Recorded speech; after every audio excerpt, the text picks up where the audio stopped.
This is your skills board in SkillMe, skill category skills, right? This is what a user would see. Now, these skills, this skills board comes from the skill profile. That's where it comes from. So we build the profile, then we upload the profile of skills into the tool, and this is what it looks like when you see it. Now, important note here, these little red circles at the bottom of each category means that any user or any manager could actually add additional skills onto the skills board to completely personalize it for an individual.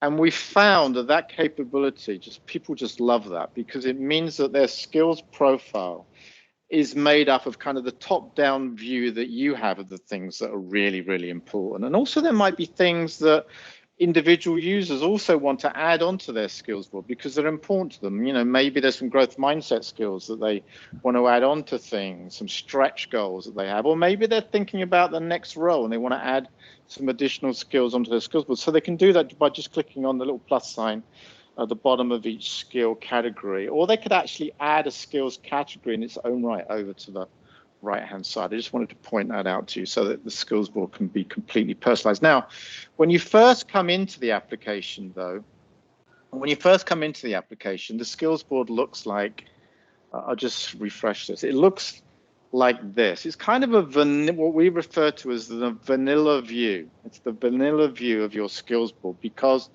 you haven't activated your skills board at this time. So it's kind of looks like this. I have done some work on one skills tile here, and I'll explain what I've done there.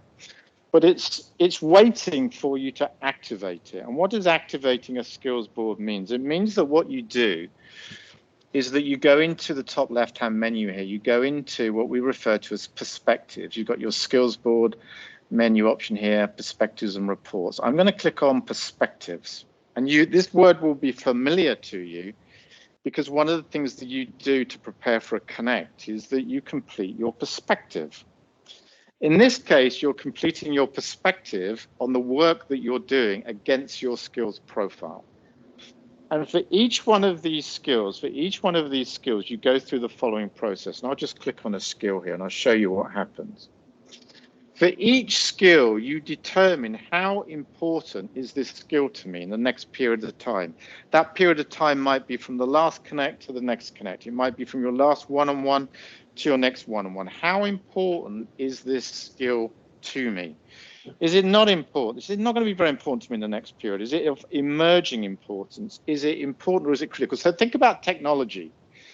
This skill could relate to a technology or a range of technologies. How important is this technology to me in the work that I know I've got to get done in the next period? How frequently am I using this technology? What's my level of frequency associated with using this technology? Am I using it never, sometimes, close, or always? I'm really familiar with it. My frequency levels are high. And of course, importantly, what is my proficiency level with this skill? With this technology? Is it none? Is it basic? Is it intermediate? Or am I an expert with this skill? And so what happens was when I choose these things, you'll notice what happens. I'm just going to make sure I choose importance here. I'm going to say this is important to me. I'm going to say my frequency is, it's just sometimes. My proficiency level is just at the intermediate level. And you'll notice what happens is that the application applies an action. It applies a color to the tile. You see the color gets associated to the tile in the background. It's giving you a view of what your recommended approach should be in terms of skilling against this skill based upon your perspective. And and I'll come on and explain to you what that means in a second.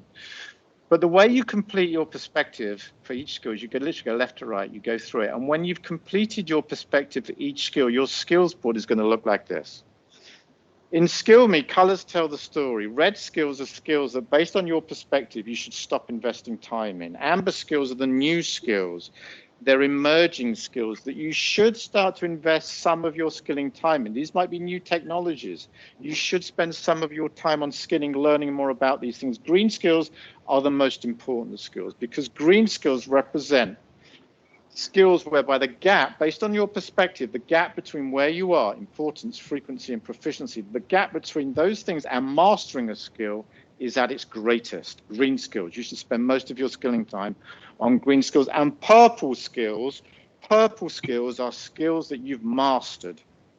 In the application in SkillMe, you go purple when you've mastered a skill. But importantly, when we go purple with this skill, we're not resting on our laurels, because we're now ready to do what? We're now ready to model those skills for others across the community. And this is one of the most important aspects of the application, because what we do is we bring people together. We bring people together who have mastered skills. They've gone purple with a skill. We bring those people together who, for them, this skill might well be a green skill. It's a skill that actually they need to accelerate their skill development forwards with. And so how do we help them accelerate? Well, we bring them together with people that have mastered this skill. We bring purple and green together, or purple and amber together, mentors with mentees, and I'll show you how we do that in the application. So why do we do all of this?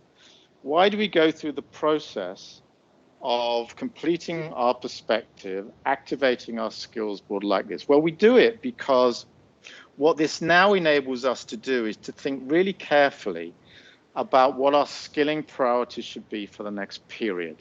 Again, maybe one connect to the next, that's the period.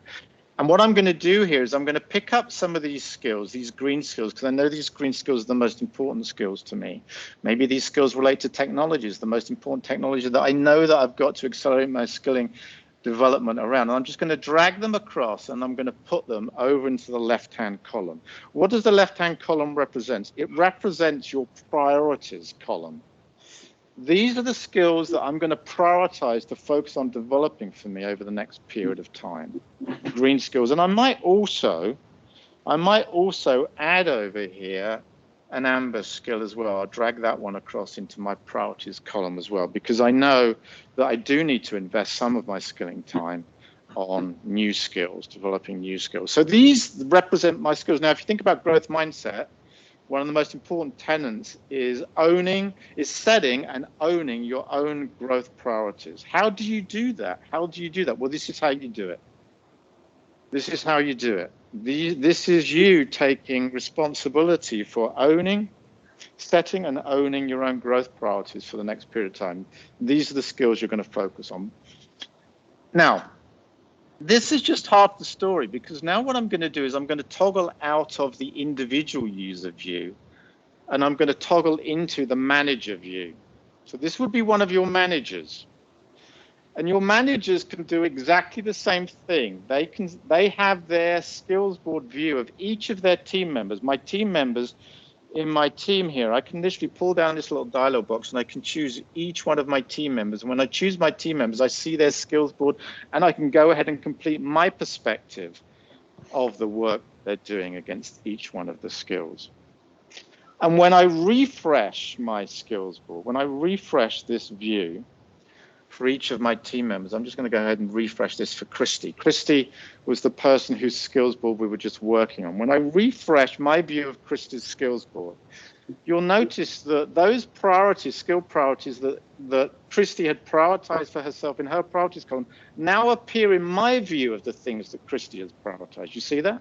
They've now appeared here on the left-hand side in my view of what Christy is thinking she's going to prioritize for the next period. Now, I might also have my point of view on things that she should be prioritizing. As her manager, I might also consider, you know what, I also think there's another green skill that I would suggest, Christy, that you prioritize for the next period. And I'm going to drag that across, and I'm going to put that into her skills board. And maybe, for example, it could be, let's say this, an account planning skill. I'm going to drag that across. I'm going to put that over there in her skills. So now, and you'll notice that when I do that this skill is now notated as suggested by you as her manager. Mm-hmm. And when I go back to Christy's skills board, here, and I refresh Christy's skills board, look what happens.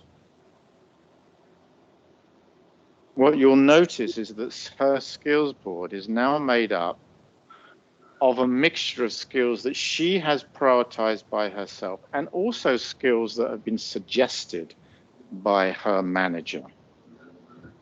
So this is kind of remote coaching in operation, right? We're now not necessarily all the time in the same location as our people. We're not in the conference room, round the table, doing those traditional one-on-ones. You know, I might be as bold as to say that those days are perhaps behind us. Now we're using our technology to do, you know, one-on-ones, to do coaching, to think about the things that we're going to prioritize in terms of our skilling for the next period of time. And that process, that motion is made up of things that I'm going to prioritize for myself because I want to be in control of my skilling, and also things that are being suggested by my manager. And that's exactly what you're seeing appear now in Christie's priorities column on the left-hand side. On the left-hand side. Now, that's really just half the story, because obviously we now need to help Christie execute against these skills. And so what Christie can do with each one of these skills that she's going to prioritize for the next period is double click on them. Double click on them. And what we do within each one of these skills is that we provide Christie with capabilities that can help her accelerate her own skills development. The first thing that we do is we provide her with a view of what her perspective is for each skill, alongside her manager's perspective of what his or her view was on these skills. And you can notice here that for this particular skill, they both agree on importance. But look, there's some differences here in terms of frequency, and there's some obvious differences in terms of proficiency. And this is really important, because the lesson that we've learned over the years is that the number one reason why attrition rates across your communities go up is because people get frustrated in role. And a lot of what frustrates them is that they never get aligned with their manager around where they are. They don't trust their manager, or they don't believe their manager can add any value to them. They're out of alignment with their manager. So this drives an alignment conversation to make sure that the manager and the role around this skill are getting aligned around where they think they are. And if the role agrees with the manager's perspective, look, the manager could add some comments into the comments box here at the bottom, and those comments would appear. If they agree upon where they are, the role can choose to sync their view with the manager's view. And when I clicked on sync, you'll notice that in the background, the color of the tile now changed to green. Before it was purple, because Christie, for her, this view was a skill that she'd mastered, but her manager's view was she wasn't quite there yet.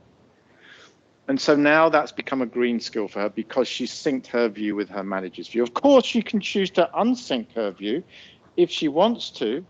She can remain out of sync, but at least they know that they're out of sync. At least they know, you know what? What we're going to do is we're going to reach out to some more people, get some peer perspectives in to give us some more information about where we think we might be with this skill. But this drives what we refer to as the alignment conversation between managers and roles, which is really important. Now, other things that are going on here. You can see there's a little button here called experiences. What's experiences all about? Well, managers can recommend experiences that they think would be really useful for Christie to think about in terms of helping her with development. You know, an experience might be, for example, you know, go and spend some time with the engineering team, or go and spend some time understanding, you know, how customers do this and this, or go to this event, or do this in a particular event. Experiences. These experiences can be suggested by managers, and they can also be suggested by you as part of the profile. So you could include a list of experiences that you think would be very relevant for your roles against this skill that you would suggest and recommend. Managers can suggest those experiences. So when I click on the plus sign here, those experiences will appear. You know, maybe go and, you know, shadow with someone in this part of the business. That's an experience.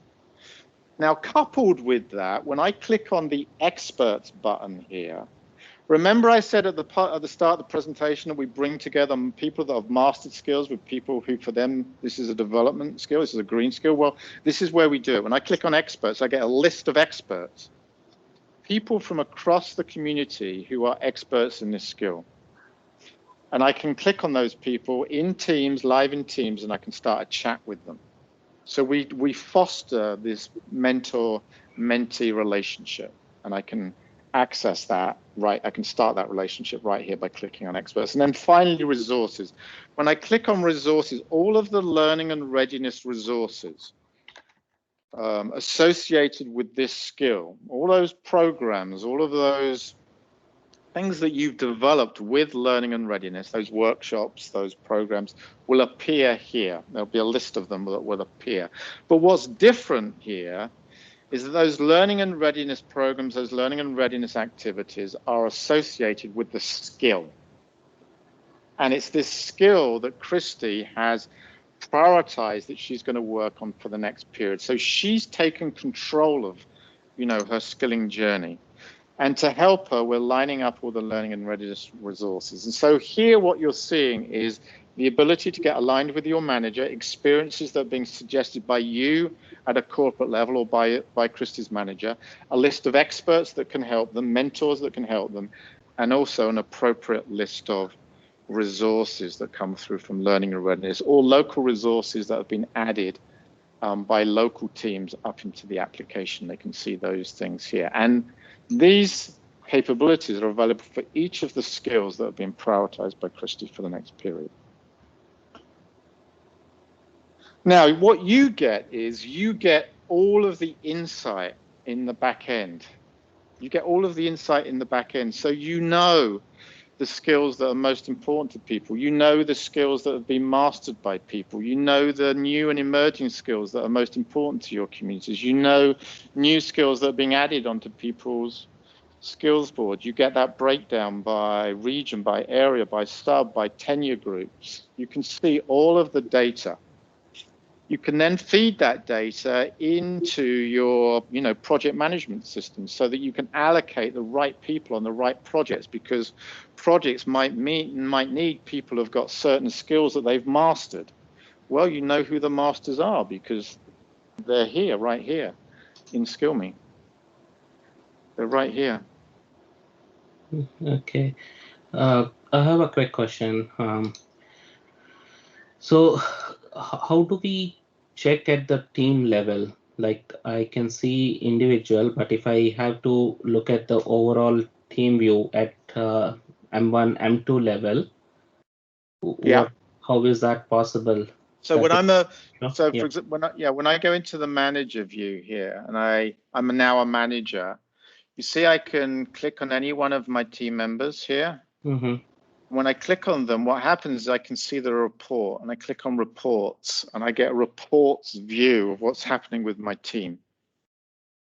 So here, I can see an all-up view of what's happening for my team. This is the all-up view for my team. So this could be an M2, an M1.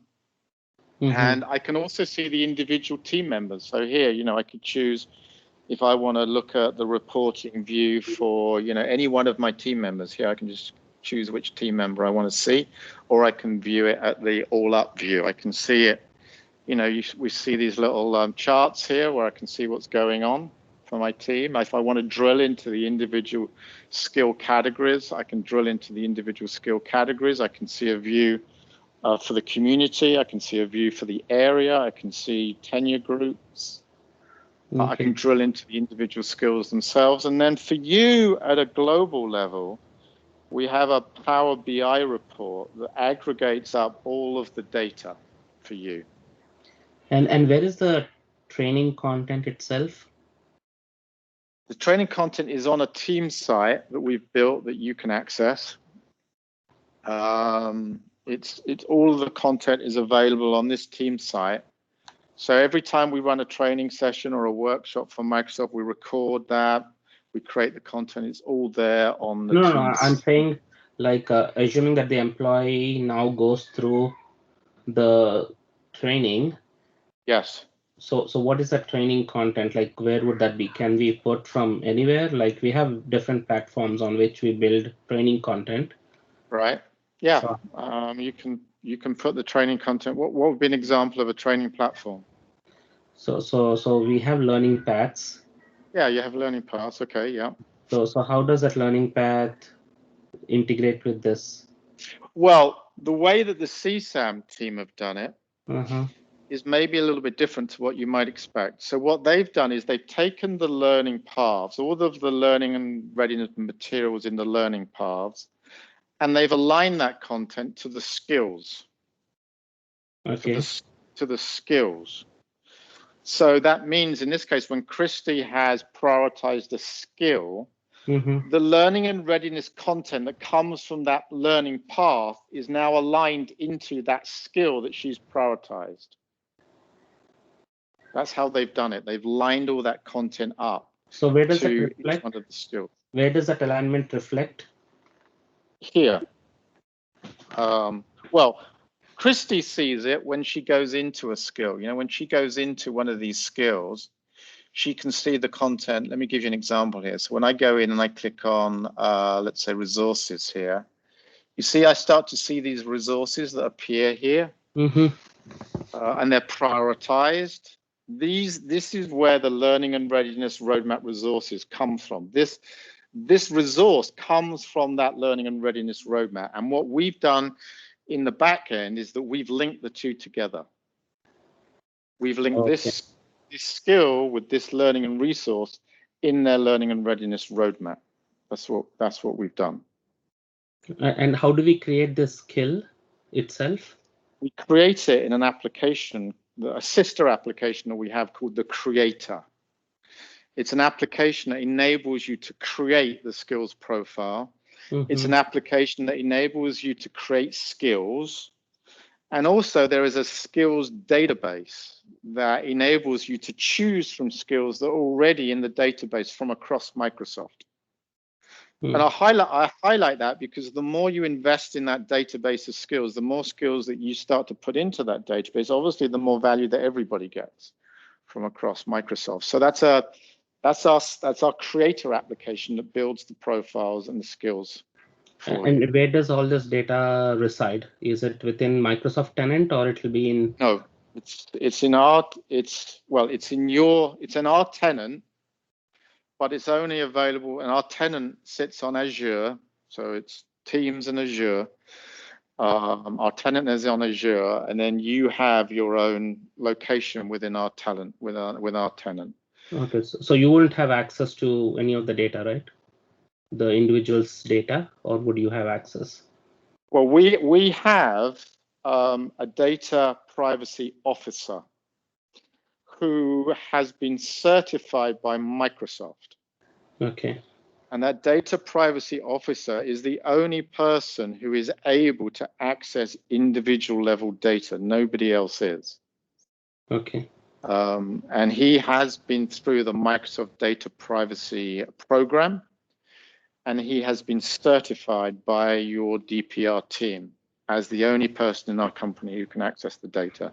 So this is all like CELA approved then? Yes, absolutely. Oh my gosh, yes.